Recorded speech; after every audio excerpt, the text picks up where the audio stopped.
BJP ఎదగకపోవడానికి మీ లీడర్ల మధ్య ఉన్న ఇట్లాంటి పరిణామాలు కారణం కదా? అవి కొన్ని కారణాలు ఉంటుండొచ్చు, కానీ అన్నిట్లో పెద్ద కారణం మేము మీడియా, సోషల్ మీడియా మేము మంచిగా వాడుకుంటలేము. అది అన్నిట్లో పెద్ద. ఎందుకు మీరే గట్టిగా వాడుతున్నారు, ఎందుకు వాడతలేరు? నేను ఎక్కడ వాడుతున్నా? మీరంటే మీరు కాదండి, పార్టీ ఎక్కడ వాడుతున్నా? మేము చూడండి, ఇప్పుడు రేవంత్ రెడ్డి గారు చూడండి, మాజీ ముఖ్యమంత్రి కొట్టుకుట్టు చూడండి, మా నాయకులకు చూడండి, అండ్ అసదుద్దీన్ చూడండి, మేము 4వ స్థాయిలో ఉన్నాం. మోదీ అందుకే అన్నాడేమో మీ మీటింగ్ లో, మీకంటే అసదుద్దీన్ బెటర్ ఉన్నాడు. అవును, అదే కరెక్ట్. ఎందుకంటే మేము పోగానే మా రిపోర్ట్ ఇచ్చిండు. మేము ఒకసారి మోడీ గారిని కలిసి పోగానే మేము అందరం పోయినాము. మోడీ గారు 5 నిమిషాలు లేట్ వస్తా అంత మా నాన్న ప్రతి ఒక్కరికి ఎన్వలప్ ఇచ్చిండు. ఇప్పి చూస్తే నా రిపోర్ట్ కార్డు ఉంది. మీదా? నాది. నాకున్నది రిపోర్ట్ కార్డు తెచ్చి మీ చేతిలో పెట్టిరా చేసిండు. మీ పరిస్థితి అంటే ఇది ముఖ్యంగా సోషల్ మీడియా. మళ్ళీ మోడీ మీరు ప్రజలు తిరుగుతలేదు, అదేమనలేదు. మీ మీడియా మీరు చేస్తున్నాయా కానీ చెప్పుకుంటలేరు చక్కగా. మేం చేస్తున్నా చెప్పుకుంటలేరు. మొన్నటి వరకు బియ్యం ఎవడు ఇస్తున్నా అంటే కేసీఆర్ ఇస్తుండు, బియ్యం ఎవడు ఇస్తున్నా అంటే రేవంత్ రెడ్డి ఇస్తుండ అంటున్నారు. కానీ ఇప్పుడు నమ్ముతున్నారు ఆ ఒక్క విషయం. అది కూడా నిర్మలా సీతారామన్ వచ్చి అది చేస్తున్నందుకు. అయితే అక్కడ మా మీడియా, సోషల్ మా అన్నింట్లో పెద్ద లోపం అది. అవును, లీడర్ మధ్యలో కొన్ని భేదాలు ఉంటాయి. సార్ట్అవుట్ చేయలేకపోతుంది హైకమాండ్, ఎందుకు చేయలేకపోతుంది? ఇక్కడ ఉన్న నాయకత్వం ఎందుకు చేయలేకపోతుంది?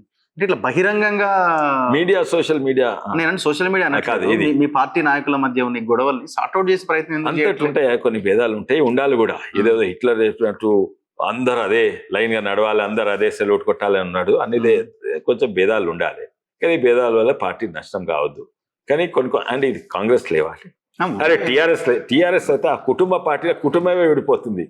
ఈయన మాట్లాడుతున్నాం హరీష్ అమెరికా వెళ్ళిపోయాడు, ఈమెనైతే దాంట్లో ఈజీగా అట్లా బయటపడేవి కాదు కదా ఒకప్పుడు. ఈ సిచ్యువేషన్ ఉండదు కదా జనరల్ గా.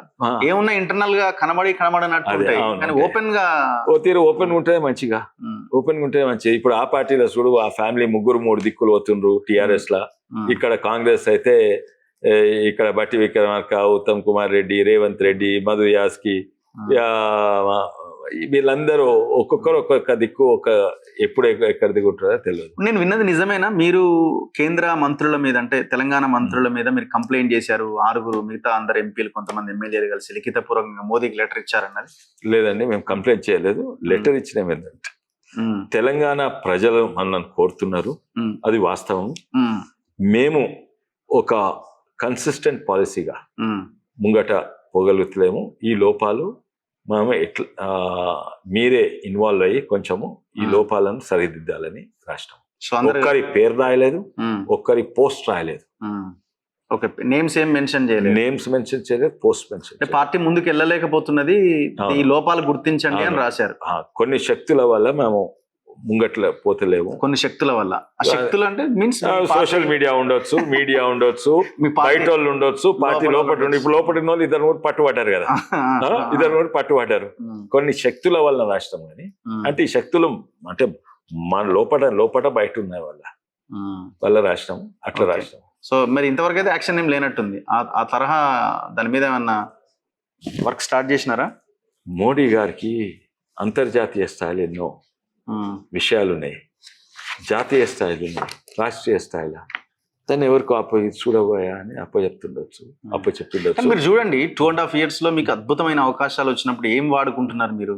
ప్రభుత్వ వ్యతిరేకత ఉన్నది. పోయిన బీఆర్ఎస్ వాళ్ళు అనుకున్నంత స్థాయిలో ఇది లేదు.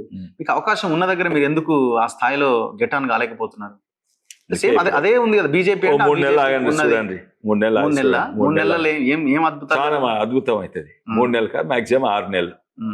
6 నెలల బీజేపీ ఎక్కడ ఉంటుందో చూడండి, చూద్దాం. Anyway, thank you very much.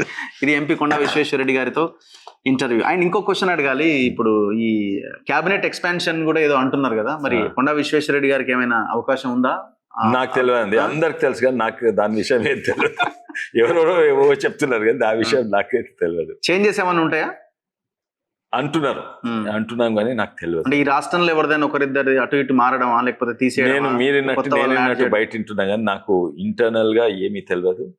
And internal గా నేను రామచంద్రరావు తోటి, లేకపోతే కిషన్ రెడ్డి గారితో, లేకపోతే ఢిల్లీలో బిఎల్ సంతోషి అన్న కొత్త అధ్యక్షుడు నాకు కొంచెం పరిచయం, కానీ కలవలేకపోయినా మొన్న సాటర్డే నాడు కలవాల్సి ఉండే. కలవలేకపోయాను.